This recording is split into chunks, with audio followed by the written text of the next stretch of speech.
और टीजीटी और पीजीटी में पूछे गए प्रीवियस ईयर के क्वेश्चन बताएंगे। तो चलिए शुरू करते हैं। पहला क्वेश्चन है, प्रकाश एक जलवायवीय कारक है, स्थलाकृत कारक है, मृदीय कारक है, जीवीय कारक है। 4 ऑप्शन आप लोग के सामने दिए गए हैं। इसमें से प्रकाश क्या है? पीजीटी 2013 में क्वेश्चन पूछा गया था। इसका आंसर जल्दी से बताइए कि प्रकाश क्या है। तो इसका आंसर होगा पहला, जलवायवीय कारक होता है। आपको बता दें कि वर्षा, जल, प्रकाश, ताप, हवा, सापेक्षिक आर्द्रता आदि जितने भी ये होते हैं, ये सभी जलवायवीय कारक होते हैं या क्लाइमेटिक फैक्टर्स होते हैं। नेक्स्ट क्वेश्चन है, प्रकाश संश्लेषण की अदीप्त क्रिया कहलाती है। प्रकाश संश्लेषण की अदीप्त क्रिया क्या कहलाती है? केल्विन चक्र, कैम चक्र, हेच एंड स्लैक चक्र, क्रेब्स चक्र। तो इसका आंसर क्या होगा? जल्दी से सोचिए और बताइए। पीजीटी 2013 में क्वेश्चन पूछा गया था कि प्रकाश संश्लेषण की अदीप्त क्रिया कहलाती है। आंसर होगा इसका पहला, केल्विन चक्र कहलाती है। बता दें कि प्रकाश संश्लेषण के अंतर्गत वह क्रियाएं जो प्रकाश पर निर्भर नहीं होती हैं अदीप्त या अप्रकाशिक क्रियाएं कहलाती हैं, अथवा डार्क रिएक्शन कहलाती हैं। नहीं को डार्क रिएक्शन भी कहा जाता है। तो प्रकाश संश्लेषण की वे क्रियाएं जो प्रकाश पर निर्भर नहीं होंगी अप्रकाशिक अभिक्रियाएं कहलाएंगी, या अदीप्त अभिक्रियाएं कहलाएंगी, या डार्क रिएक्शन कहलाएंगी। और यह क्रिया हरित लवक या कह लीजिए क्लोरोप्लास्ट के स्ट्रोमा में होती है। जो डार्क रिएक्शन होती कहाँ होती है? हरित लवक या क्लोरोप्लास्ट के स्ट्रोमा में पाई जाती है या होती है। नेक्स्ट क्वेश्चन है, प्रकाश संश्लेषण की अप्रकाशीय क्रिया होती है। प्रकाश संश्लेषण की अप्रकाशीय या अदीप्त क्रिया कहाँ पर होती है? स्ट्रोमा में, ग्रेना में, केंद्रक में, ये सभी। तो इसका आंसर होगा कौन सा होगा? जल्दी से बताइए। प्रकाश संश्लेषण की अप्रकाशीय क्रिया या डार्क रिएक्शन कहाँ होगी? तो आंसर होगा इसका पहला, स्ट्रोमा में होगी। और स्ट्रोमा कहाँ होता है? तो हरित लवक में होता है। हरित लवक के स्ट्रोमा में डार्क रिएक्शन या अप्रकाशीय अभिक्रियाएं या अदीप्त अभिक्रियाएं होती हैं। नेक्स्ट क्वेश्चन है, इस सिद्धांत द्वारा लवक व माइटोकॉन्ड्रिया में एटीपी निर्माण का वर्णन होता है। ऐसा कौन सा सिद्धांत है जिसके द्वारा लवक या प्लास्टिड्स व माइटोकॉन्ड्रिया में एटीपी का निर्माण होता है या निर्माण का वर्णन होता है कहा गया है? तो टीजीटी 2010 में क्वेश्चन पूछा गया था। इसका आंसर बताना है। तो आंसर होगा इसका लास्ट वाला, मिशेल के रासायनिक परासरण सिद्धांत के द्वारा। मिशेल के रासायनिक परासरण सिद्धांत के द्वारा लवक व माइटोकॉन्ड्रिया में एटीपी निर्माण का वर्णन किया जाता है या होता है। आप लोगों को बता दें कि इस सिद्धांत के अनुसार कला के आर पार प्रोटॉन प्रवणता या कह लीजिए कि प्रोटॉन ग्रेडियंट उत्पन्न होने से प्रोटॉन एक तरफ से दूसरी तरफ जाते हैं, जिससे निकली ऊर्जा का उपयोग एटीपी निर्माण में किया जाता है। नेक्स्ट क्वेश्चन है, पेट्रोपादप सर्वप्रथम पहचाने गए। किसके द्वारा पेट्रोपादप पहचाने गए थे? टीजीटी 2010 में क्वेश्चन पूछा गया था। इसका आंसर बताना है। 4 ऑप्शन दिए गए हैं। पेट्रोपादप सर्वप्रथम किसके द्वारा पहचाने गए? तो इसका आंसर होगा डी, एम केल्विन के द्वारा सबसे पहले पेट्रोपादप पहचाने गए थे। बता दें कि मेल्विन केल्विन, एम केल्विन यानी मेल्विन केल्विन ने सर्वप्रथम बताया कि कुछ पौधे पेट्रोलियम पदार्थों का अच्छा स्रोत होते हैं। इसीलिए एम केल्विन को सबसे पहले श्रेय जाता है पेट्रोपादपों की पहचान करने का। नेक्स्ट क्वेश्चन है, एक ग्लूकोज अणु के संश्लेषण के लिए केल्विन बेंसन चक्र में एटीपी अणुओं की आवश्यकता होती है। 36, 38, 12, 18 कितने एटीपी अणुओं की आवश्यकता होगी बताना है। टीजीटी 2009 में क्वेश्चन पूछा गया था।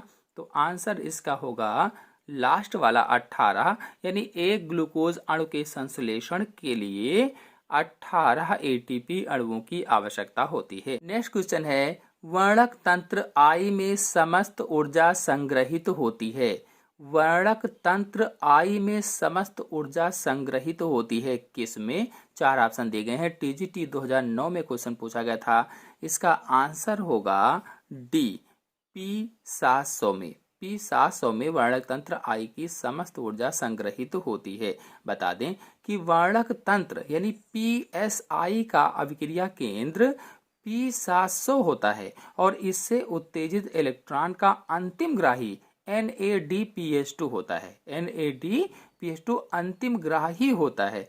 नेक्स्ट क्वेश्चन है, प्रकाश संश्लेषण की क्रिया सबसे ज्यादा क्रियाशील होती है सूर्य के प्रकाश में, पीले प्रकाश में, लाल प्रकाश में, हरे प्रकाश में। प्रकाश संश्लेषण की क्रिया सबसे ज्यादा किसमें क्रियाशील होती है, किस प्रकाश में? PGT 2004 में क्वेश्चन पूछा गया था, बताना है। तो आंसर होगा सी, लाल प्रकाश में प्रकाश संश्लेषण की क्रिया सबसे ज्यादा क्रियाशील होती है। नेक्स्ट क्वेश्चन है, प्रकाश संश्लेषण की क्रिया किस प्रकाश में सबसे ज्यादा सक्रिय होती है? देखिए, अभी 2004 में क्वेश्चन ये आ चुका है, लेकिन उससे पहले 2003 में इस तरह से पूछा गया था कि प्रकाश संश्लेषण की क्रिया किस प्रकाश में सबसे ज्यादा सक्रिय होती है। तो इसका भी आंसर वही होगा, लाल प्रकाश। ऑप्शन सही होगा सी वाला। फिर नेक्स्ट क्वेश्चन है, प्रकाश संश्लेषण की दर अधिकतम होती है। देखिए, इस तरह से भी उसी प्रश्न को पूछा जा सकता है, प्रकाश संश्लेषण की दर अधिकतम किसमें होती है, किस प्रकाश में? तो इसका भी आंसर वही होगा, लाल प्रकाश में, यानी सी वाला। एक ही क्वेश्चन है, 2003 में आया, 2004 में आया, 2009 में आया, लेकिन थोड़ा थोड़ा सा घुमा घुमा करके पूछा गया। तो प्रकाश संश्लेषण की दर अधिकतम किसमें होगी? लाल प्रकाश में। 2009 में क्वेश्चन पूछा गया था। नेक्स्ट क्वेश्चन है, प्रकाश संश्लेषण में दृश्य प्रकाश की अधिकतम प्रभावी तरंग दैर्ध्य है। प्रकाश संश्लेषण में दृश्य प्रकाश की, तो ये TGT 1999 में क्वेश्चन पूछा गया था। इसमें भी आंसर होगा डी, लाल में। नेक्स्ट क्वेश्चन है, प्रकाश संश्लेषी वर्णक हरित लवक में झिल्ली में उपस्थित होते हैं।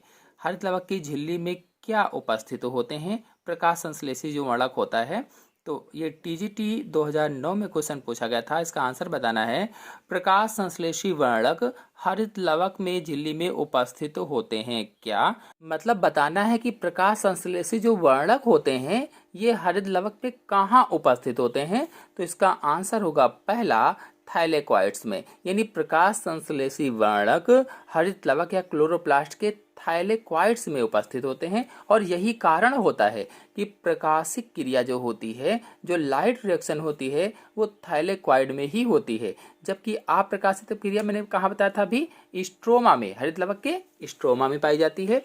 नेक्स्ट क्वेश्चन है, प्रकाश संश्लेषण में दो वर्णक तंत्र सिद्धांत दिया गया था। प्रकाश संश्लेषण में दो वर्णक तंत्र सिद्धांत किसने दिया था? TGT 2009 में क्वेश्चन पूछा गया था। इसका आंसर होगा बी, इमर्सन द्वारा, यानी प्रकाश संश्लेषण में दो वर्णक तंत्र सिद्धांत इमर्सन ने दिया था। और आपको बता दें कि इन्होंने बताया कि दो प्रकार की प्रकाशिक अपक्रियाएं होती हैं। प्रकाशिक अपक्रियाएं दो प्रकार की, एक छोटी तरंग दैर्ध्य के प्रकाश के द्वारा और दूसरी बड़ी तरंग दैर्ध्य के प्रकाश के द्वारा। इस तरह से इन्होंने क्या बताया था कि दो प्रकार की प्रकाशिक अपक्रियाएं होती हैं। नेक्स्ट क्वेश्चन है, क्लोरोफिल बी का सूत्र है। क्लोरोफिल बी का सूत्र कौन सा है? इसमें से चार ऑप्शन दिए गए हैं, बी का सूत्र बताना है। PGT 2009 में क्वेश्चन पूछा गया था, तो इसका आंसर होगा बी, C55H70O6N4Mg। ये क्लोरोफिल बी का सूत्र होता है। आपको बता दें कि क्लोरोफिल ए का सूत्र क्या है, C55H72O5N4Mg। क्लोरोफिल बी का मैंने बताया है, क्लोरोफिल सी का C35H32O5N4Mg और क्लोरोफिल डी का C54H70O6N4Mg होता है। तो ABCD चारों क्लोरोफिल का मैंने सूत्र आपको बता दिया है। कोई भी पूछा जाए आप बता देंगे। नेक्स्ट क्वेश्चन है, सदाबहार पौधे वर्ष भर हरे रहते हैं, इसका क्या कारण है?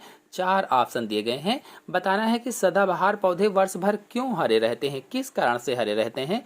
TGT 2009 में क्वेश्चन पूछा गया था ये, तो इसका आंसर होगा सी, एक अंतराल के बाद कम संख्या में पत्तियां गिरती हैं, यानी एकदम से पूरी पत्तियां नहीं गिर जाती हैं। मतलब ये कि सदाबहार पौधों की जो सभी पत्तियां हैं एक साथ किसी भी विशेष मौसम में नहीं गिरती हैं, बल्कि कुछ संख्या में अंतरालों के बाद थोड़ी थोड़ी करके गिरती रहती हैं, इसीलिए ये वर्ष भर हरे दिखाई देते हैं। नेक्स्ट क्वेश्चन है, क्लोरोफिल एक यौगिक है जिसमें होता है आयरन, कॉपर, मैग्नीशियम और नाइट्रोजन, कोबाल्ट और सल्फर। क्लोरोफिल एक यौगिक है, इसमें क्या होता है? तो आंसर होगा इसका सी, मैग्नीशियम और नाइट्रोजन क्लोरोफिल में पाया जाता है। नेक्स्ट क्वेश्चन है, क्लोरोफिल को जलाने पर कौन सा तत्व प्राप्त होता है? अगर क्लोरोफिल को जलाया जाए तो कैल्शियम, सोडियम, मैग्नीशियम, मैग्नीज कौन सा तत्व प्राप्त होगा? टीजीटी 2009 में क्वेश्चन पूछा गया था। इसका आंसर होगा सी, मैग्नीशियम। यानी क्लोरोफिल को जलाने पर मैग्नीशियम तत्व प्राप्त होता है। नेक्स्ट क्वेश्चन है, प्रकाश संश्लेषण का पहला कदम है। पहला कदम कौन सा होता है? 4 ऑप्शन आप लोगों के सामने दिए गए हैं। टीजीटी 2004 में क्वेश्चन पूछा गया था। इसका आंसर होगा सी, प्रकाश के एक फोटान द्वारा क्लोरोफिल के एक इलेक्ट्रॉन का उत्तेजन, ये प्रकाश संश्लेषण का पहला कदम होता है। नेक्स्ट क्वेश्चन है, प्रकाश संश्लेषण की प्रकाशिक क्रिया होती है स्ट्रोमा में, माइटोकॉन्ड्रिया में, ग्रेनम में, कोई नहीं। तो प्रकाश संश्लेषण की प्रकाशिक अपक्रिया या लाइट रिएक्शन कहाँ होती है?